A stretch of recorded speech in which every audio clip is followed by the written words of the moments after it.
নমস্কার বন্ধুরা, আমি আমার রান্নাঘরে আজকে আমি তোমাদের এই গরমে টক দই দিয়ে লস্যি বানিয়ে দেখাবো।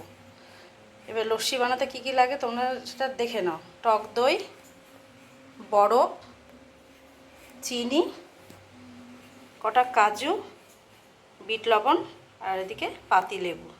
এবার কিভাবে বানাই তোমরা দেখতে থাকো। প্রথমে চিনিটাকে গুঁড়ো করে নেব। এই দেখো চিনিটা গুঁড়ো হয়ে গেছে, এর মধ্যে দিয়ে দিলাম কাজু বাদাম, বিট লবণ। এবার টক দইটা দিয়ে নেব। টক দইটাও দিয়ে নিয়েছি, এবার মিক্সিতে ঘুরিয়ে নেব। অবশেষে বরফ দিয়ে আর পাতিলেবুর রস দিয়ে ভালো করে আবার ঘুরিয়ে নিলাম। তারপরে গ্লাসে ঢেলে একটু বাদাম দিয়ে ডেকোরেশন করে, বিট নুন দিয়ে তোমাদের ডেকোরেশন করে দেখালাম।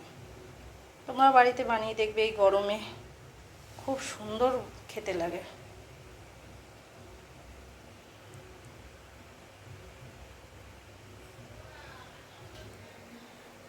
গরমে আত্মা শান্তি করা লস্যি তোমরা সবাই খেয়ে দেখবে।